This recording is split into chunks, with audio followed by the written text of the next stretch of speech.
Salut les amis, c'est Sylvain et j'espère que vous allez bien. Je vous remercie de me retrouver pour le tirage des énergies du week-end du 20 et 21 mai 2023.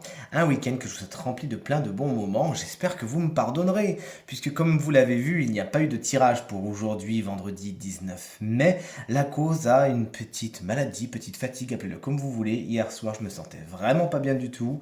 J'ai mis la journée à m'en remettre, mais je vous rassure, tout va mieux et je suis d'attaque pour les énergies du week-end qui, encore une fois, sera flamboyant pour vous, je vous le souhaite. Allez, faites votre choix parmi ces 5 cartes, et ouais, quand c'est le week-end, on a 5 cartes, on est gourmand, afin de découvrir quelle est votre énergie principale du week-end. La carte numéro 1, la 2, la 3, la 4 ou la 5.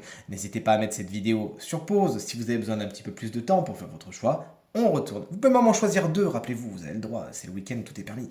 Et on retourne les cartes dans 3, 2, 1. Et voici les cartes à présent retournées. L'énergie numéro 1, si vous l'avez choisie, celle du 9 d'épée, heureusement à l'envers, puisque si à l'endroit cette carte représente les troubles mentaux, les états un peu dépressifs et compagnie, là c'est tout à fait le contraire. C'est la fin justement des mauvaises pensées, des choses qui vous prennent à la tête, des pensées qui tournent un petit peu en boucle dans votre tête, les cauchemars, etc. Vous faites même de bons sommeils ce week-end, vous l'aurez compris, c'est la lumière qui revient après une petite période pas très sympa, mais là, effectivement, vous revenez sur des énergies beaucoup plus positives pour vous. C'est le lâcher-prise, c'est le nouveau souffle. Si vous avez choisi l'énergie numéro 2, c'est le cavalier d'épée, votre énergie principale pour ce week-end.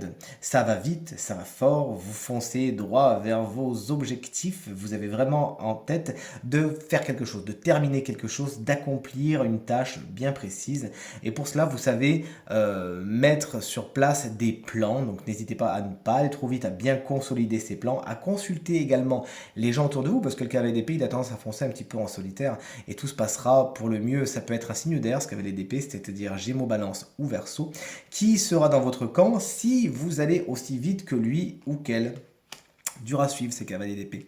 Si vous avez choisi l'énergie numéro 3, le 10 de bâton vous dit que vous êtes affairé comme une petite abeille. Et ce week-end, vous avez beaucoup de choses à faire. Vous avez du pain sur la planche. Bon, vous avez plein d'objectifs, certes. Et si vous pouvez un peu déléguer, prioriser, hiérarchiser, c'est pas plus mal. Sinon, vous risquez d'avoir l'échine qui courbe. Rappelez-vous que pour aller loin, il faut ménager sa monture. Oui, certes, vous avez plein de trucs à faire. Ça, soit des obligations, soit des choses qui vous font plaisir de faire. Mais voilà, encore une fois, à côté d'un cavalier d'épée, n'allez pas trop vite et si besoin, demandez de l'aide. Il y en a qui seront ravis de bricoler avec vous. Si vous avez choisi l'énergie numéro 4, c'est la lune inversée, votre carte principale. Il pourrait y avoir un petit climat lunatique en vous ou autour de vous. L'inconscient vous joue des tours. C'est un petit peu comme si vous étiez gouverné par ça. Il y a des actions que vous faites, vous ne savez pas trop d'où ça sort. Ça peut être les schémas un petit peu répétitifs, quelques angoisses, quelques craintes qui pourraient également faire leur apparition. Avec la lune inversée, il y a des non-dits aussi. Alors, on va peut-être pas jusqu'à des mensonges, mais des choses vous sont tues. Alors soit vous cachez des choses, soit on vous cache des choses. C'est pas de suite que vous le découvrirez dans tous les cas.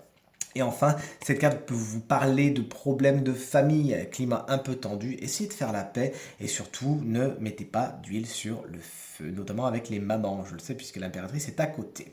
L'impératrice, c'est justement la carte numéro 5 si vous l'avez choisie. C'est une superbe énergie qui est florissante. Vos entreprises, vos ambitions justement se développent, bourgeonnent super bien. Et c'est avec beaucoup de joie que je vous l'annonce d'ailleurs.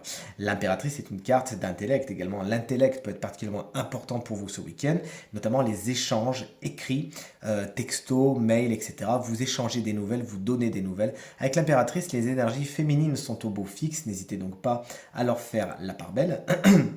Et à vraiment les mettre sur le devant de la scène, à rayonner tout cela. L'impératrice, c'est vraiment l'énergie de cette femme enceinte, c'est cette énergie qui porte la vie en elle, et c'est vraiment votre énergie du week-end, j'en suis ravi. Tirage terminé, j'espère qu'il résonnera avec un maximum d'entre vous et vous permettra de passer le week-end le plus positif possible. C'est tout ce que je vous souhaite. Si vous désirez une consultation privée, vous trouverez toutes les informations pour me joindre. Dans la barre de description de cette vidéo, elle s'affiche également au bas de votre écran, le numéro de téléphone quant à lui. Hop là, juste en haut. N'hésitez pas, un petit appel, un petit texto, et c'est parti. Je vous remercie infiniment pour vos encouragements, vos partages, vos commentaires. Vous le savez, ça me fait vraiment super plaisir et très très chaud au cœur, mais je ne me lasserai jamais de vous le dire. Je vous embrasse très fort, je vous souhaite un très très bon week-end. Profitez-en, prenez bien soin de vous, et à bientôt.